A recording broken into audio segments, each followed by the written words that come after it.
Summer routines live or die by how easy they are. And honestly, if something takes too much effort, I'm out. That's why Groons is my go-to. It's my one daily pack of gummies covering my greens, vitamins, and minerals. Plus, it has 6 grams of prebiotic fiber, which is more than 2 cups of broccoli. No mixing powders, no giant pills, no hassle. I just rip open the pack and I'm done. They taste good and they make it easy to stay on top of my health, even when life gets busy. Save up to 52% with the code PODCAST at Groons.co. That's code PODCAST at GRUNS.co.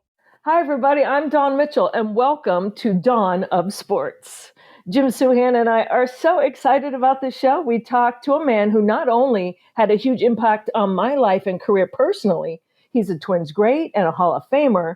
So we're so happy to have Jim Kaat here for an awesome conversation. So, of course, we're talking Twins. Plus, Jim and I help you move on from that hot mess of a football weekend here in Minnesota and lots of other fun. So let's jump on into this week's Dawn of Sport.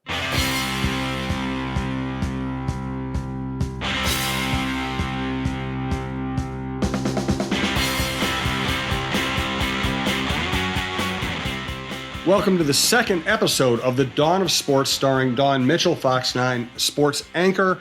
And, well, you know her. She's the most prominent woman in local sports. We're very lucky to have her here at TalkNorth.com. Thanks to our sponsors who have already joined the show, Rudy Luther Toyota and All Energy Solar, allenergysolar.com. We're going to go through a lot of our favorite topics. We will talk about women in sports. Today's guest will be Jim Kaat, the famous Twin, the famous broadcaster, now in the Hall of Fame.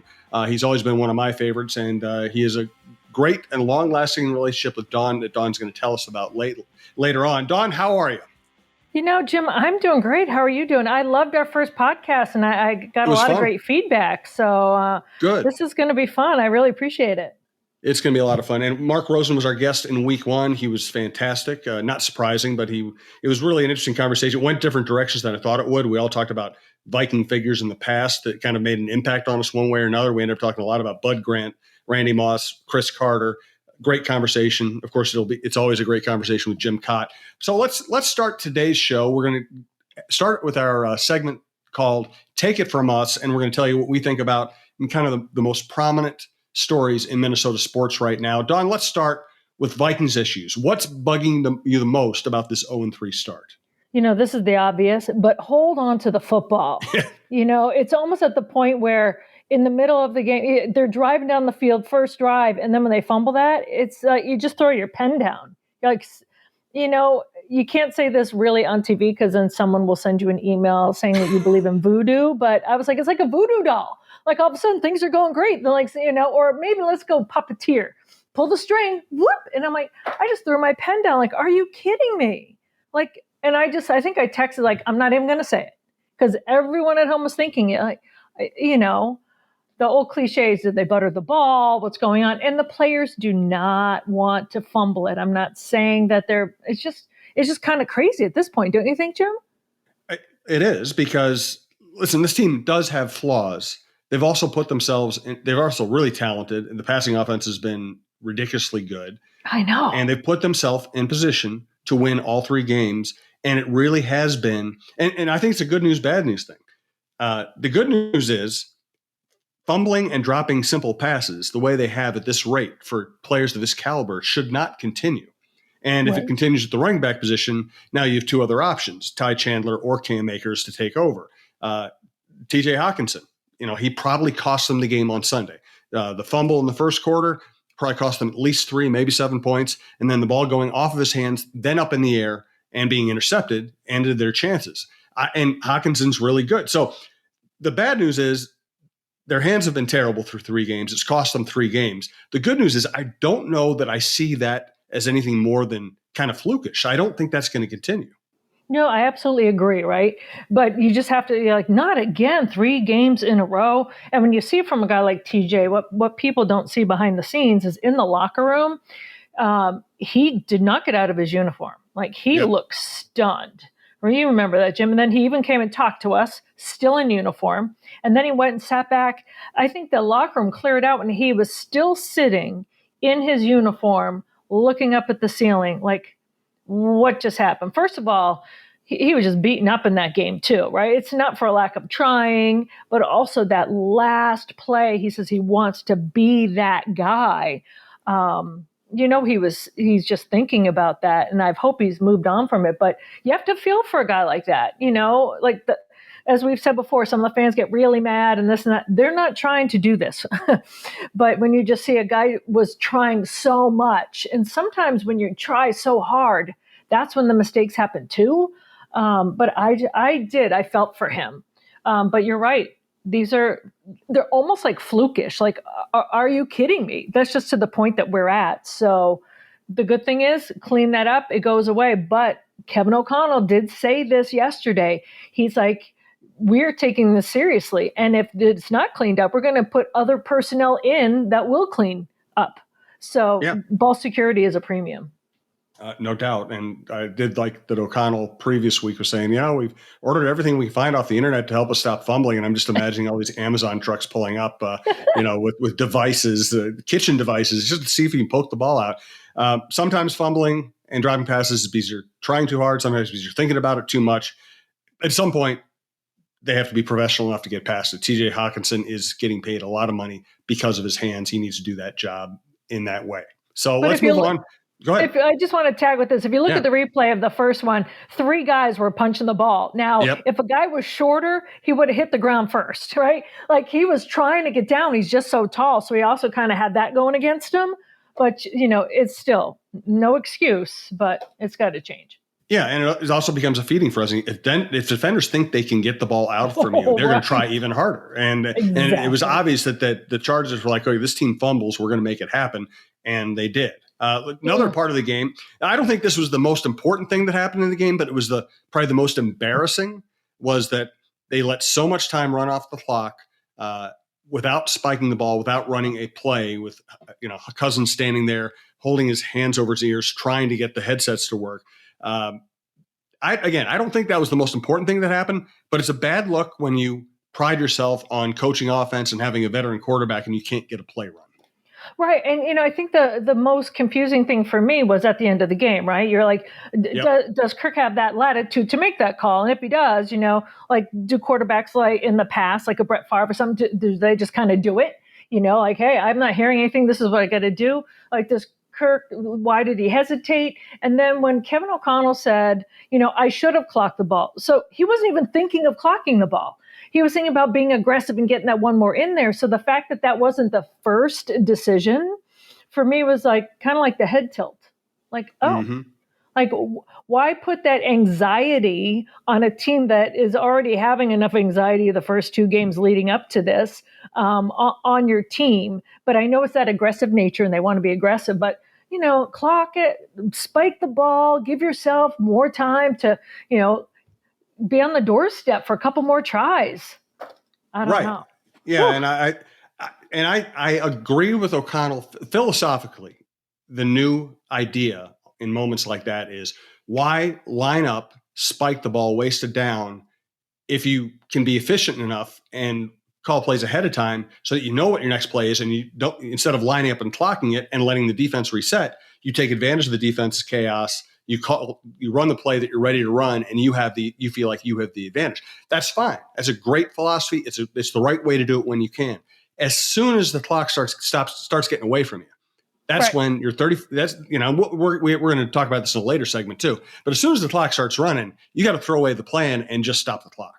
Oh my gosh, it was like 23 seconds. And Jim, you and I know this, and all the fans listening too, you put that in an NBA game, a playoff game, you know, like 23 seconds, that's eternity. And it was in that specific time too. That's why a lot of us were like, what are they doing? So that was frustrating. It looked horrible, and it was horrible. It looked horrible. Mm-hmm. It was horrible. Of course, if TJ catches the pass in the end zone on the next play, we're not talking about it so much. But when you lose, that looks really bad. Exactly. By the way, I want to let you know that this is TalkNorth.com you're listening to. We've got great people all over the podcast network: John Krasinski, Michael Russo, Jeff Diamond, Roy Smalley, Lavelle Neal, John Millay, Mike Grimm on Gophers, Dave Lee. Dawn is added to that list of stars. We're very grateful to have her. Also, we are lucky to have Brandon Morton, our longtime producer. He's been with us forever. If you like the show, tell people about it. And if you like the show, subscribe to it. It's the best way to listen. It's free. It's easy. And you can always go to talknorth.com, find our archives, other shows you like. And if you subscribe to those as well, it's just going to be the easiest way to listen. And again, it's free. All right, let's get to NFL craziness. The Dolphins score 70 points. I love this offense. I love Mike McDaniels. I did not see 70 points on the horizon. Oh, who did? And first of all, what are the Dolphins eating? And can we feed that to the Vikings? That Pierre Nugent in our sports department, he is a beleaguered Dolphins fan. And like even coming into the show, he's like, it's the Dolphins. I'm not really expecting much. And now, I mean, he's coming in walking on air. It's like 70 points. Back east, I know it's nicer here in the Midwest. They call it the mercy rule. But that's when you wish, we call it the slaughter rule when we're growing up back east. You wish at that point, like, who's going to call it? That's just bad. But it was so good for Dolphins fans who've just been waiting for a team to be better and for Tua. So, look good for them. And what's interesting is when you see the young, modern offensive coach get his system really rolling, what it can do. Like Sean McVay did it and almost won one Super Bowl, then won another. We've seen Shanahan be on the doorstep, and now you're seeing Mike McDaniels. This offense looks more efficient than even the other great offenses in the league. The ball comes out so fast. There are so many people open. He basically runs the 49ers running game where there's wide lanes open. Any back can run through them. They look real. Doesn't look flukish to me. They look very dangerous. Yeah. They're definitely a talented team, but the 70 points, like that was just kind of crazy. It's them like just kind of running it and running it up and running up the score. What I love just personally, just kind of even away from the game is I hope this makes Mike even more of a guy that you want to listen to after the games because he's already right up there, my number one to like, what is he going to say now? What is he going to say after the game? What's he going to say if he's mic'd up during the game? This guy is just so much fun that it's fun to see kind of his personality personified kind of on the field and also performing well. No doubt. He's probably my favorite coach in the NFL right now. And on the other side, the Bears are horrific. They are hopeless. Not only is the play bad, but they're a mess off the field too. Yeah. And we can see one side feeding into the other. So I'm just like, what is going to go on? So people are already calling for a fire sale. This is the truth. Our photographer, Aaron Goodyear, was in for the Gophers game. And he saw there's some store across the way from Ryan Field. And all of the Bears merchandise, 50% off. Yep. 50% off. And the problem is they tried to before the game Sunday. I know. They tried to build around a talented young quarterback, but we may never know. We may never know whether Justin Fields was good enough because he's not being given a chance. It isn't. Let me tell you, Chicagoans, they do not have the patience for that either. Yeah. They are not going to be long suffering. They're going to be loud about it. I mean, they're going to put their money elsewhere, obviously, at the 50% off. But, I just feel for Kevin Warren. So does Kevin have to go in there, fire sale, kind of clean house? People are already calling for Brian Pulse like head and do you do that? I think you still give him a little bit more of a shot in terms of being the GM, and he and Kevin kind of might have to clear house. I don't know. Do you get rid of head coach? At some point, you got to shake something up, right? You can't fire the players. You're going to have to do something. Yeah, I think it takes the general manager a while to really make an impact. So I'd be in favor of firing the coach first and then giving the general manager another draft to try to fix things. But they might be years away, even if they do all the right things at this point.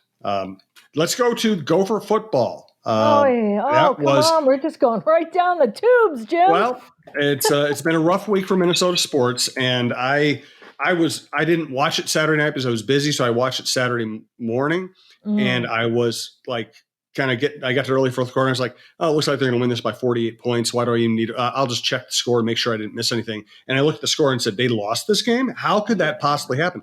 That's an embarrassing loss.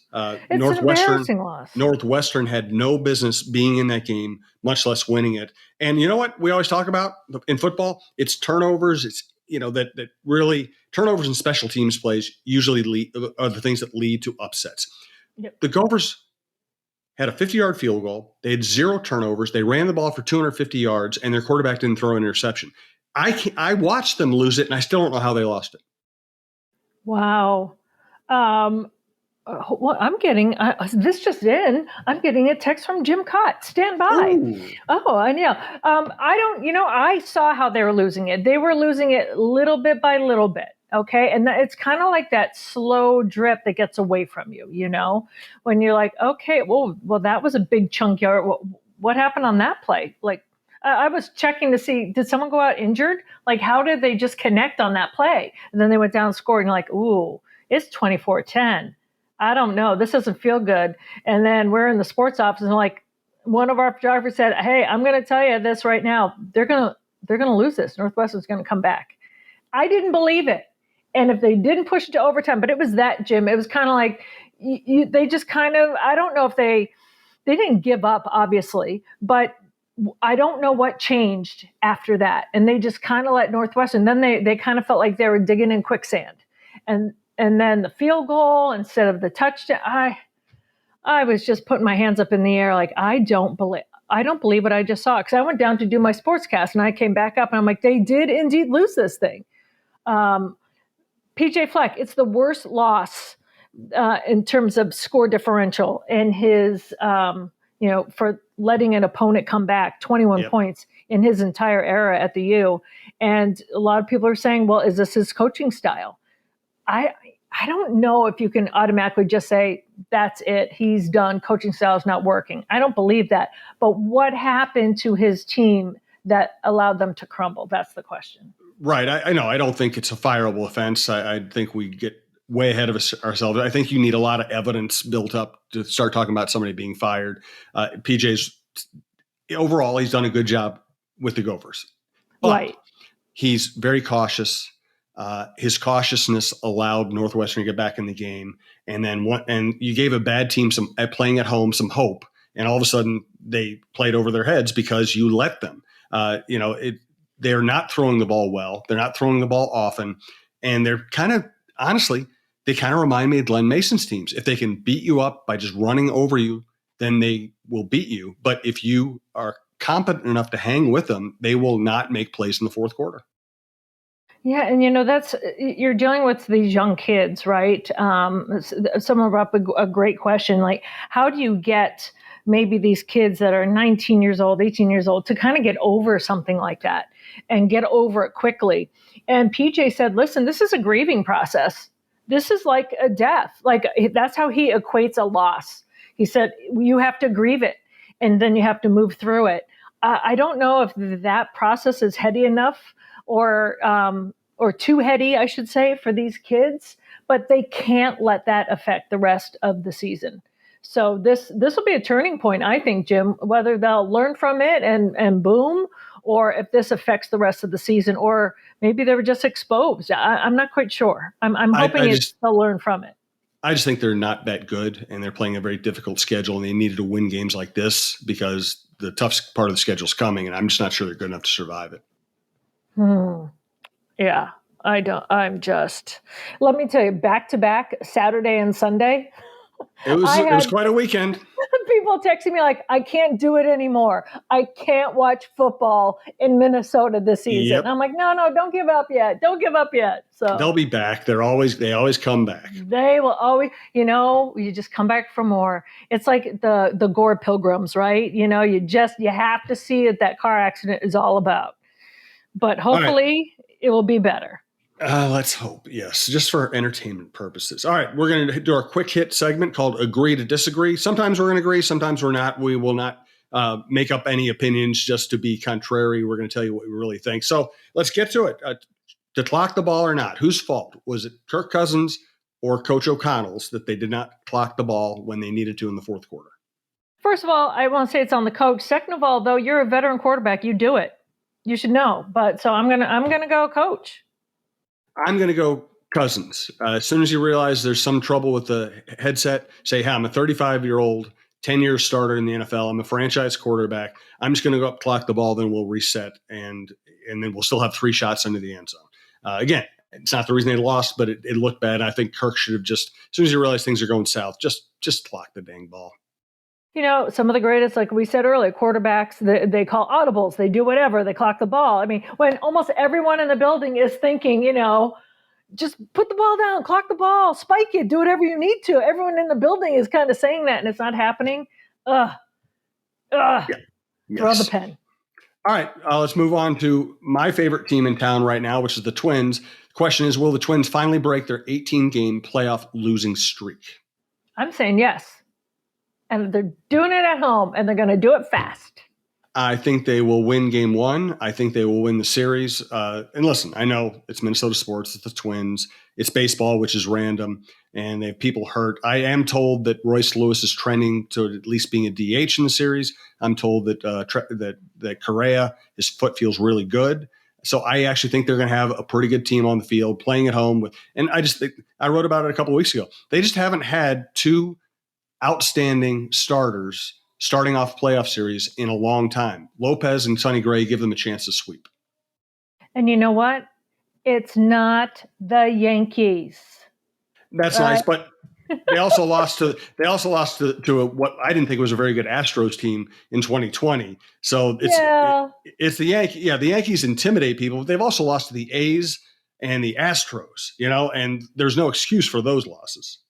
I'm just putting all in the rearview mirror. I have a good feeling about this team. I think they're on the upswing. Do I think they're going to go deep into the fall? No, I don't. But are they going to snap this 18-game losing streak? Yes. That's what I got. All right. This one will be a little different. Travis Kelce and Taylor Swift. Do we care? I don't care. And let me tell you, I'm not a hater. I don't want any Swifties calling me, saying anything, blah, blah, blah. But, it seems staged to me. I don't care, but it's actually fun on the other side. But all right, let it go. I don't want every single Chiefs game to be seeing a cutaway of her chest bumping a buddy and sitting with his mom. I don't know. Maybe I don't know. Am I bitter? I don't know. I don't care because I don't care about celebrity. But I will say I find it fascinating just because it reminds us that those of us in sports who think these athletes are, the ultimate celebrities. Travis Kelce, his jersey sales went up 400% when Swifties found out that he was dating Taylor Swift. Okay, his everything about Travis Kelce became bigger and more famous. He could win 5 Super Bowls and cure cancer, and he would not get the boost he's gotten from allegedly dating Taylor Swift. So do I care? No, I don't care about celebrity news. But I just think it's a good reminder that our little world of sports doesn't touch people like Taylor Swift. Yeah, I think it was more fun when he was getting shut out by her. Maybe that's just me. I had my bracelet. She didn't answer me. I found that to be funny. So now I'm like, I don't know. So where's this going to go? But yeah, it is what it is, I guess. It is what it is, and we've done enough. We talked about it for 5 seconds. That's more than enough. That's more than enough. Let's go to our segment we're going to call DMs.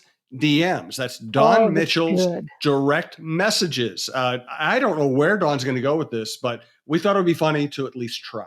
Oh, my goodness. So, people always ask me, okay, well, what are your DMs look like? And they are, for the most part, I delete a lot of them. And so, Jim, just for you, I've been saving some. Oh, good. Some I don't save the ones where I think if I even respond to this person, my life is in danger. I'm going to end up in someone's basement. So, but I will, and will never out anyone's name or anything like that. But here is one example of DMs. All right. If I was a giraffe, I'd slap my neck against hundreds of other giraffes to establish dominance over the herd and make you my giraffe queen. Okay, that's a little funny. It's a little scary, and it's very disturbing. But it's exactly what I expected. I have to admit, that's what I thought when I thought about DMs. I thought that's what we're going to get, and I was not disappointed. And the best part is when I did not answer this gentleman. Yes, he did a follow-up. Of course, why would he not? With a good morning. I'm his best buddy. Good morning. Are we dating or whatever? So, but you're just tempted to. I'm like, no, I'm not going down that rabbit hole. But that's just scratching the surface. So I think as we go further into this podcast, my DMs will be highly entertaining for you. Oh my God, that's fantastic. That's better than I could have expected. And I'll just say this. Let's put it in perspective. You're the Taylor Swift in the relationship. He is the Travis Kelce. Who knows? I mean, if he has a giraffe, he's gotta be something, right? Well, something is the way we'll leave it then, because we do not want to Maybe insult he someone. is a giraffe. Maybe. All right. Hey, every time we do the show, we're going to do a segment on women's sports. Sometimes it's going to be long. Sometimes it's going to be the lead. Sometimes it's just going to be what's going on lately. But we want to talk about women's sports on this network and on this show every week. So we're going to get to that. I do want to let you know that we've been sponsored for a long time by Rudy Luther Toyota. So thank you to Rudy Luther Toyota. Yes, thank you, Rudy. Ready for a women-forward car dealership? Rudy Luther Toyota empowers their many women on staff in sales, management, and service. Whether you are looking for a new Toyota or pre-owned vehicle, Rudy Luther Toyota has something for everyone. Every vehicle comes with a Luther Advantage. 10 cents off fuel and car wash discounts at holiday stations, Luther Advantage warranty, and 5-day return policy on pre-owned vehicles. Located just 5 minutes west of downtown Minneapolis, off 394 and General Mills Boulevard. And they're also hiring. Want to join the team but don't know where to start? Visit rudyluthertoyota.com today. Well, it's part of my life to introduce this next gentleman, and probably the highlight of my career was meeting you. So Jim Kaat is joining us on this podcast. Jim, I always say when I tell people about you that I consider you like my second dad, because when I first started in this business, you were so kind to me and so helpful. And you'd always say that I reminded you of your daughter, Jill. So with a huge heart, I just say thank you so much for coming on this podcast and talking some baseball with us. How are you? Doing fine. And I remember those days fondly, Dawn, and in the booth with CBS. And those are great days. Doing fine. Living the semi-retired life. I still get back to Minnesota. I think that if the Twins get to the Division Series, I probably will make an appearance there. Dave St. Peter will have something for me to do. Oh, well, I'm sure, right? They'll always put you to work. Once a Twin, always a Twin, but you still got to go out there and give the love to the fans. First of all, let's back up a little bit. Before we get into how we know each other a little bit more, let's talk about the big elephant in the room, Cooperstown, Hall of Fame. Jim, I know from everyone watching, they're like, yes, Kitty is in there. Tell us about when you got that phone call, that it's just life-changing for you. What was that like? Well, it probably wasn't as anticipated as it was for, say, Big Papi or some of the other candidates that were pretty much a sure thing. But I had been on the ballot many times, and when I looked at the veterans ballot, and when I looked at the committee, I thought, well, I finally have some players and executives on there and press that actually, were covering me during my career. So I thought I had a good chance, but I didn't anticipate anything. So when I got the phone call, what the Hall of Fame does is they give you a 30-minute window to be at your phone. And I've done that drill before. And if you don't get a phone call, why they don't call with bad news, they just don't call. And so about 15 or 20 minutes of the half hour had gone by, and I thought, well, I don't think I'm going to get a call. And then the phone pinged, and it was an area 917. Well, Jane Clark, the chairman of the Hall of Fame, is the one that calls, and in Cooperstown, the area code is 607. So I thought, well, I better take this call and get off the phone.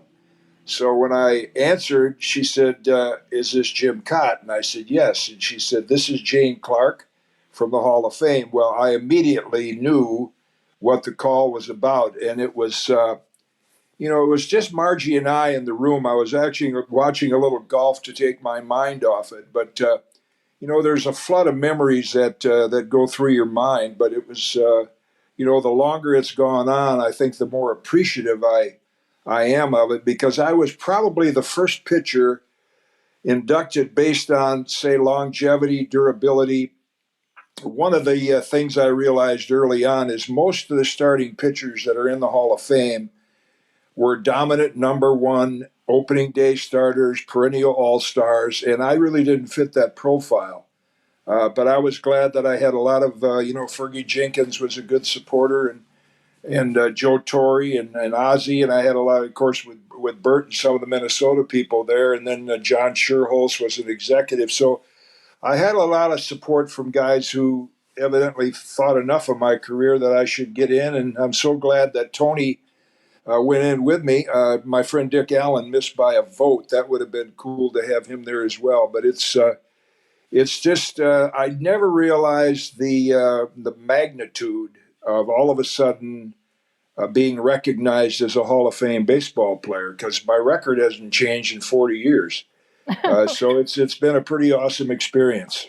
Oh, my heart was pounding when you were saying, about 15 minutes in, and what you must have been feeling at that point, like, did I get duped into waiting once more? I mean, it's just that stress. We talked to Tony Levy about it for years, like it's almost like you keep chasing that carrot, but after a while you want it to chase you, right?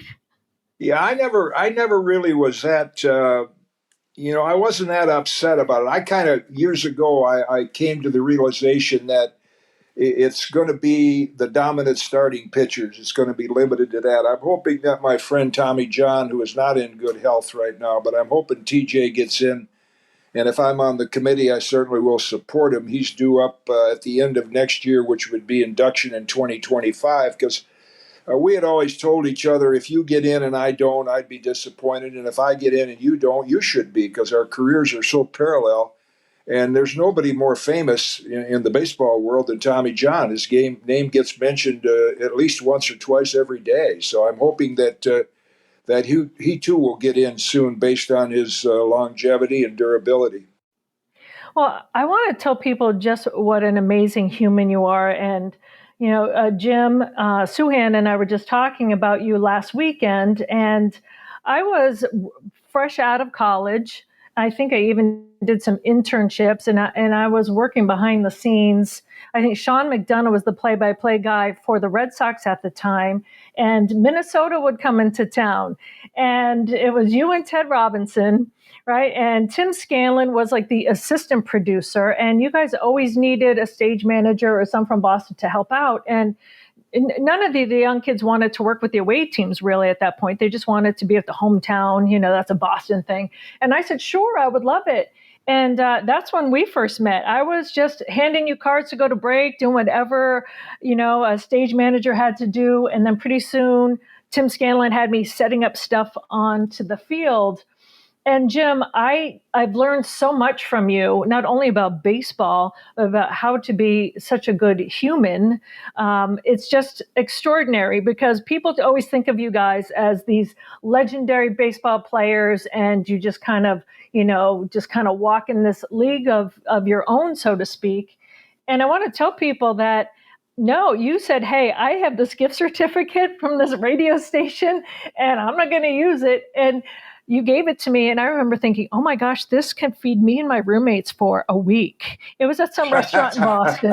I was like, yeah, thank you so much. And I sent you a thank you card. And pretty soon, whenever the Twins came to Boston, your group would request me to be your stage manager. And that's how I got to know you. And so when you got the CBS network job, I remember you said, hey, Donnie, a guy from CBS might call you. I put your name into the ring for a job, but I don't know if that means anything. But and next thing you know, I get a phone call from Andy Goldberg of CBS going, so are you meeting us Saturday? And next thing I know, for 4 years, I'm traveling with the baseball crew for CBS Baseball. It was you and Dick Stockton the first 2 years, and then you and Greg Gumbel, and just being around, I'm being around people who are at the top of their game, not only in sports, but also in broadcasting, and how kind. I mean, here we are all these years later, we're still friends. People need to know that the amazing humans that you are, and how you've opened doors. And then the fact that I'm in Minnesota right now after having that connection to the Minnesota Twins and to you all those years ago, for me, it's kind of come full circle, but I have to pinch myself sometimes. Like, you have to believe in fate in a little bit, don't you think?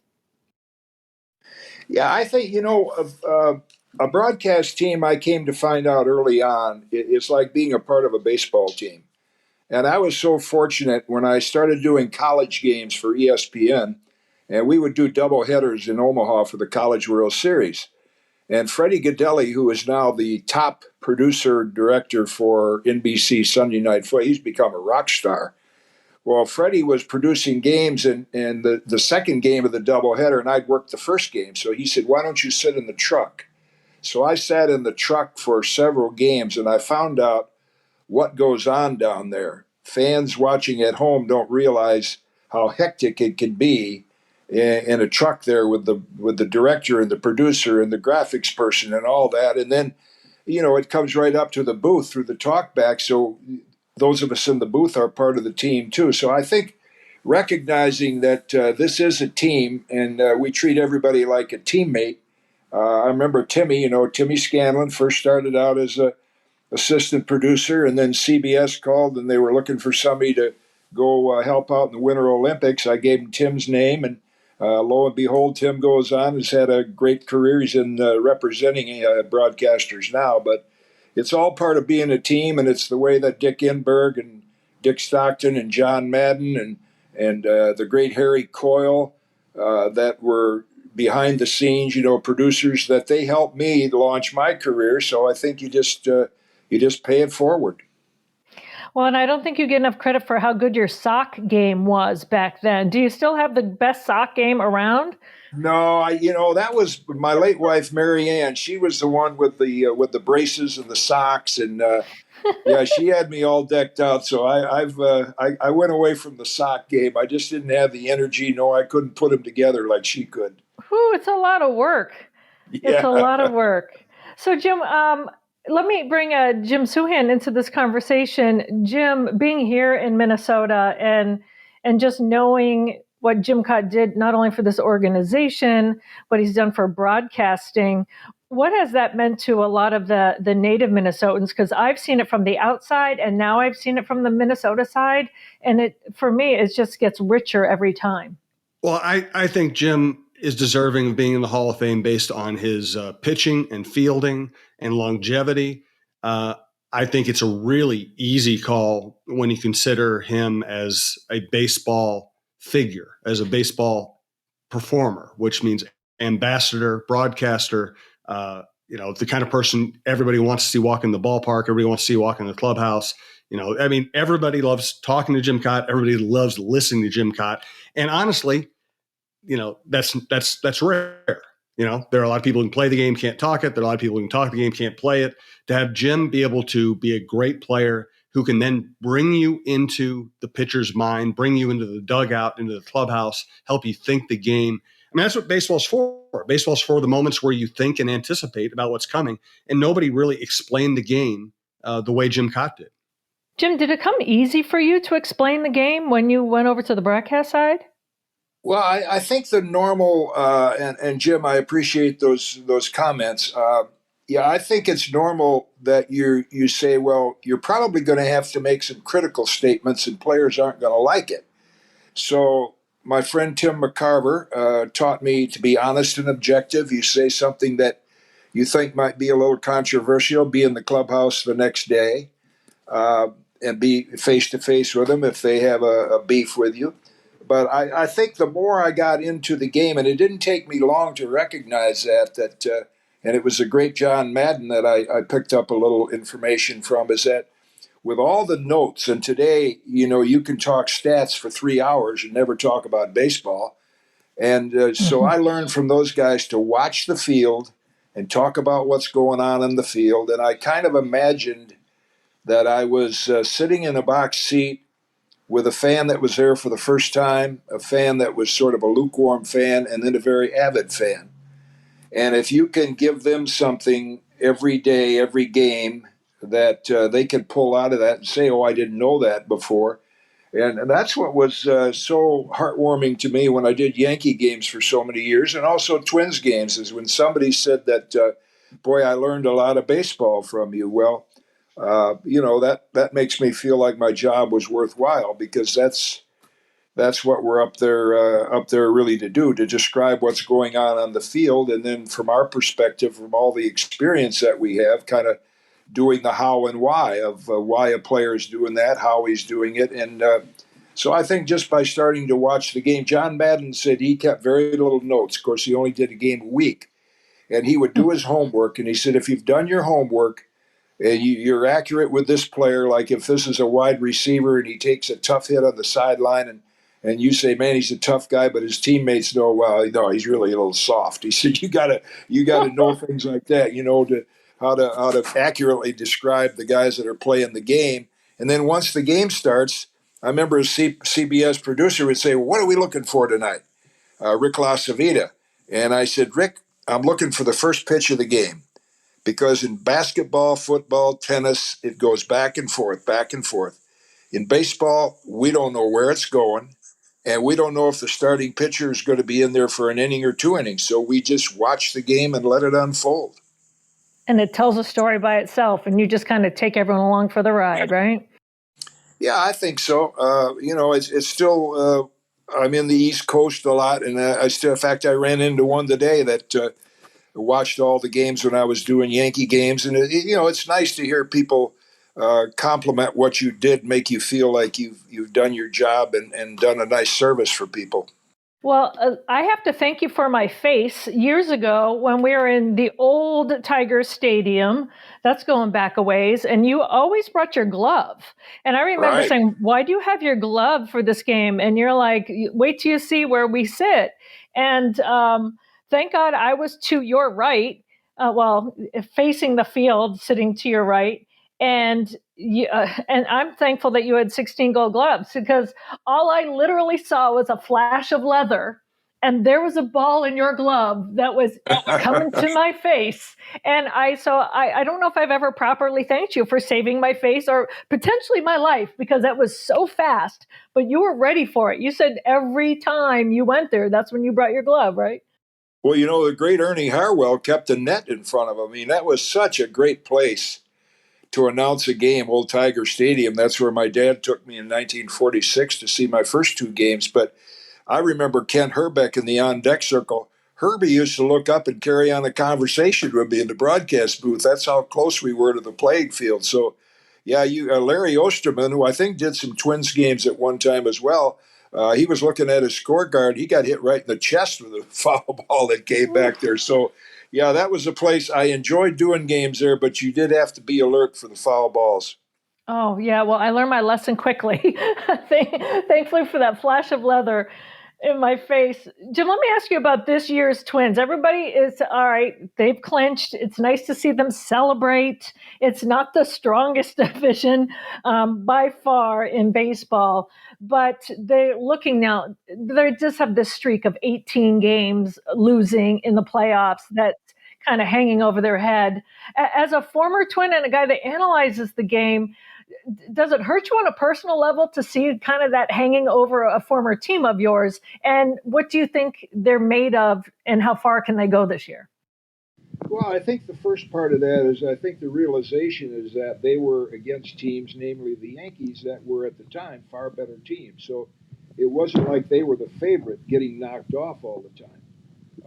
And that is a tough streak. It looked like they had it one. They took a 5-run lead early in the one game against the Yankees, and that didn't hold up. But yeah, I think this year's team, even though their record is the 3rd best of the division winners, when you start looking at some of the, particularly the starting pitchers, the Twins, and I know this is a stat that a lot of old baseball people from my generation think is not really a meaningful stat, and that's the quality start that the great John Lowe, who went into the Hall of Fame this year in the writer's wing, he came up with that. 6 innings, 3 earned runs or less. Well, the Twins have more of those than any team in the major leagues.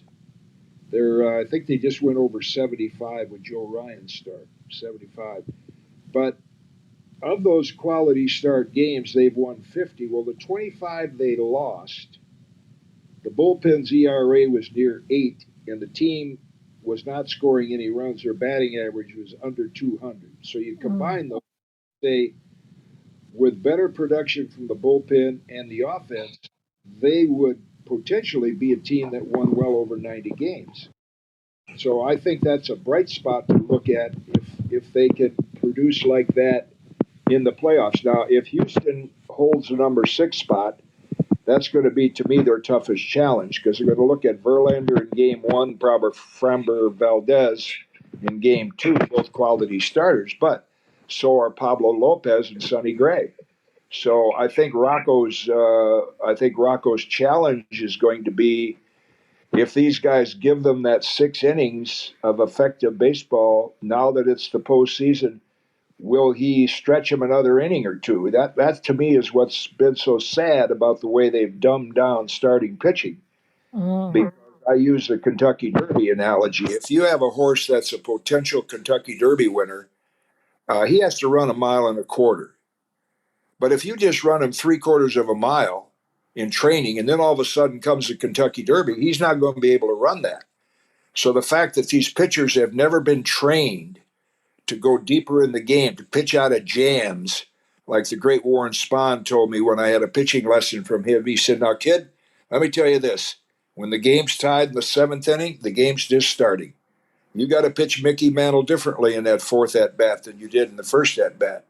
So, see, we weren't superhumans to pitch complete games of 300 innings. We were trained to do that and took our lumps maybe in the minor leagues. And unfortunately, the starters today don't get the opportunity to do that.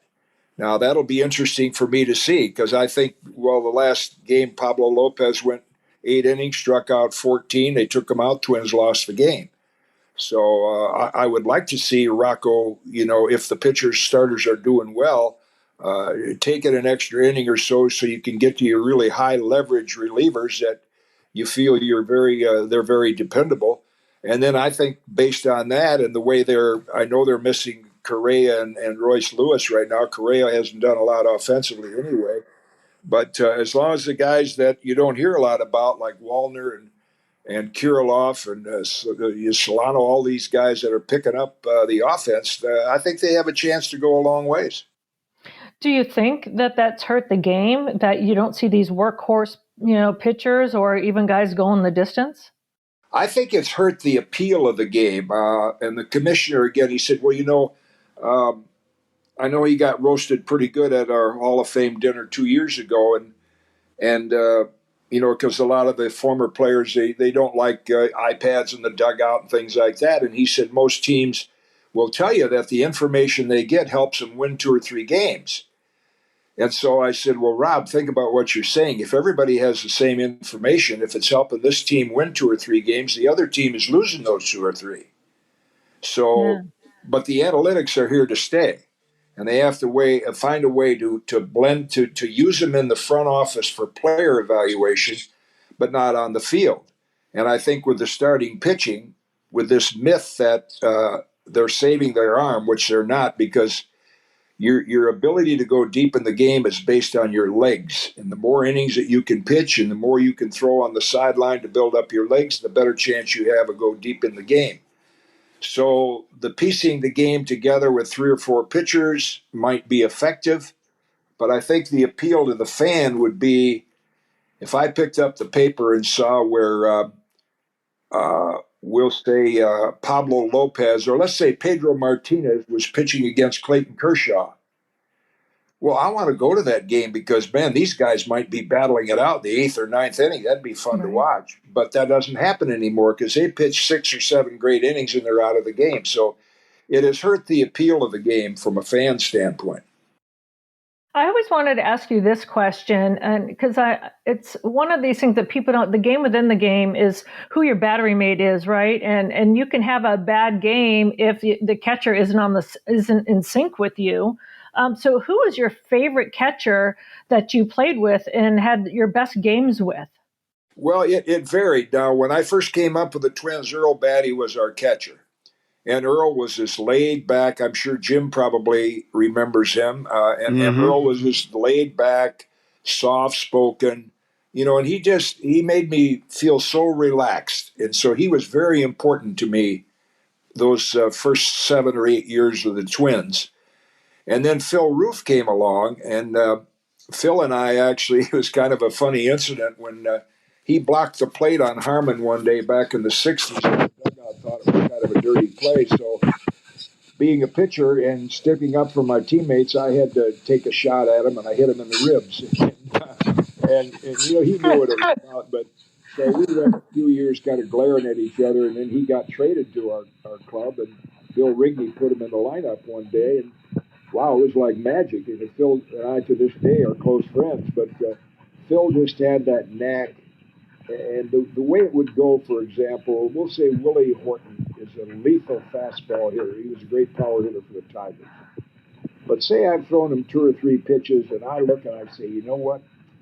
I think I can get a fastball in there on the inside on Willie right now because of the sequence of pitches I've been using. And I look down at Phil, and there's the fastball sign. So he's thinking the same way I am, and we were successful with it. So that's really what, when you hear pitchers enjoy working with certain catchers. See, a lot of catchers will call what they can't hit. So if it's a tight situation and they can't hit the curveball, well, they're going to call for a curveball.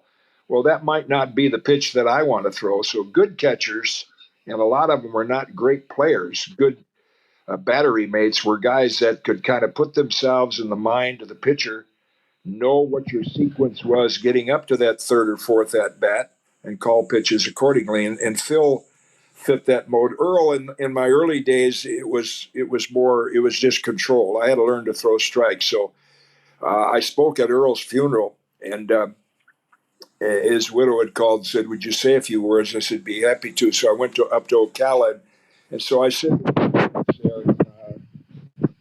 Earl prayed for me, and it got real quiet. If I fell behind Earl, Earl would make the sign of the cross and put his glove up and say, "Here." That's how simple he kept it, and that was good for me at the time, and Phil was good for me at the time. Oh, well, Jim, I seriously, I don't know about you, Jim. I could talk to you, Kitty, all day long, but I appreciate your time, and I really adore you. So all these years that I have known you, you just keep getting better and better in my book. And I hope to see you actually coming up soon here in Minnesota. Hopefully, we'll see your smiling face, and the fans can give you your due once again. Yeah, I'll look forward to that, Dawn. It's always good when I walk through Target Field now. There's some of the employees that have been there, and they remember our teams of the 60s. And, I don't have anything to do with the baseball ops today. We're kind of outdated. They have a new way of looking at things, but it's always good to connect with the great fans up there and people like yourself and Jim, from the media that I have good relationships with. So I hope we do hook up in I think those 3 home games in the division series, if the Twins are still in it, then I should be back there and maybe we'll get a chance to say hello. Oh, I would love that. Thank you so much.